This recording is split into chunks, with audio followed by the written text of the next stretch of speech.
Hello दोस्तों, आपको मेरे चैनल में स्वागत है। Please subscribe my channel. दो चलिए कहानी शुरू करते हैं।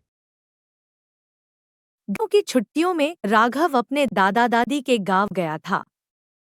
गांव के पास एक घना जंगल था, जिसके बारे में दादी हमेशा रहस्यमय कहानियां सुनाया करती थी। राघव को रोमांच बहुत पसंद था, इसलिए वह जंगल की सैर करने का मन बना चुका था। एक सुबह, जब सूरज की किरणें धरती पर उतर रही थी, राघव अकेले ही जंगल की ओर निकल पड़ा। वह अपने साथ एक बैग में पानी की बोतल, कुछ बिस्किट और एक छोटी सी डायरी लेकर गया। जैसे जैसे वह जंगल के अंदर गया, उसे तरह तरह की पक्षियों की आवाजें सुनाई देने लगी। उसकी आंखें चमक उठीं। यह तो किसी नई दुनिया जैसा लग रहा था। अचानक एक विशालकाय पेड़ के नीचे उसे एक चमकती हुई नीली रोशनी दिखाई दी। उत्सुकता में वह उस रोशनी की ओर बढ़ा और जैसे ही उसने रोशनी को छुआ, वह बेहोश हो गया। जब उसकी आंखें खुली, तो वह खुद को एक अजीब सी जगह पर पाया। चारों ओर जानवर ही जानवर थे, लेकिन खास बात यह थी कि ये जानवर इंसानों की तरह बात कर रहे थे। एक खरगोश ने उसकी ओर बढ़ते हुए कहा, स्वागत है तुम्हारा, मानव। तुम अब जानवरों के साम्राज्य में हो। राघव हैरान था, क्या मैं सपना देख रहा हूँ? एक उल्लू बोला, नहीं, यह कोई सपना नहीं। यह एक रहस्यमय दुनिया है जहाँ हर 100 वर्षों में एक मानव आता है, और तुम वही चुने गए मानव हो। राघव ने पूछा, मुझे क्या करना होगा? शेर, जो इस राज्य का राजा था, उसने गरजते हुए कहा, हमारे साम्राज्य में हाल ही में एक संकट आया है। एक दुष्ट तेंदुआ, जिसका नाम काल सिंह है, ने हमारी जादुई नदियों का पानी रोक दिया है। इस पानी से ही हमारा जंगल जीवित रहता है। तुम ही वह वीर हो जो इसे दोबारा बहा सकता है। राघव को थोड़ा डर लगा, लेकिन उसने साहस दिखाते हुए कहा, मैं कोशिश करूंगा। अगले दिन राघव ने जानवरों की एक छोटी टीम बनाई।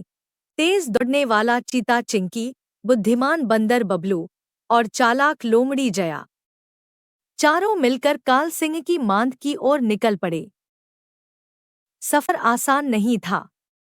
रास्ते में उन्हें एक दलदल मिला, जहां फंसना तय था। जया ने सुझाया कि वे लंबी टहनियों से एक पुल बनाएं। बबलू ने झाड़ियों से मजबूत बेलें लाकर उन्हें जोड़ा।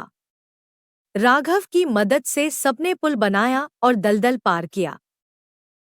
थोड़ा आगे जाकर वे एक गुफा में पहुंचे जहां रास्ता बहुत अंधेरा था। चिंकी ने कहा, मैं बहुत तेज हूं, मैं आगे दौड़कर देखता हूं। लेकिन राघव ने उसे रोका, हम सब साथ रहेंगे। यह एक टीम मिशन है। बबलू ने चमकने वाले कीड़ों को इकट्ठा कर एक दीपक जैसा बना दिया। उसकी रोशनी में सबने गुफा पार की। अंत में वे काल सिंह की मांद तक पहुंच गए। वहां तेंदुआ सो रहा था, लेकिन पानी का स्रोत एक चट्टान के पीछे बंद था। राघव ने जया से पूछा, अब क्या करें? जया बोली, हमें चालाकी से काम लेना होगा। मैं काल सिंह का ध्यान भटकाती हूँ, तब तुम और बबलू चट्टान हटाकर पानी का रास्ता खोलना। प्लान के अनुसार जया ने काल सिंह को चिल्लाकर जगाया और जंगल की ओर भागी। तेंदुआ गुस्से में उसके पीछे दौड़ा। इस बीच राघव और बबलू ने मिलकर चट्टान हटाई। जैसे ही चट्टान हटी, पानी एक झरने की तरह बहने लगा। जंगल फिर से हरा भरा हो गया। जानवरों ने जश्न मनाया और राजा शेर ने राघव को जंगल का वीर की उपाधि दी।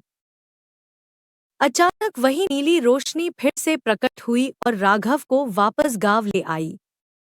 जब वह जागा, तो वह पेड़ के नीचे ही था। पहले तो उसे लगा यह सपना था, लेकिन उसकी जेब में बबलू द्वारा दी गई एक पंख जैसी वस्तु थी। जो यह साबित कर रही थी कि वह रोमांच सच था।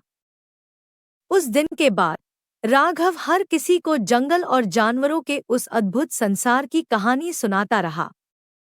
उसने सीखा कि साहस, टीमवर्क और बुद्धिमानी से किसी भी मुश्किल को पार किया जा सकता है। ऐसी ही रोमांचक कहानियां सुनने के लिए जुड़े रहिए हमारे साथ।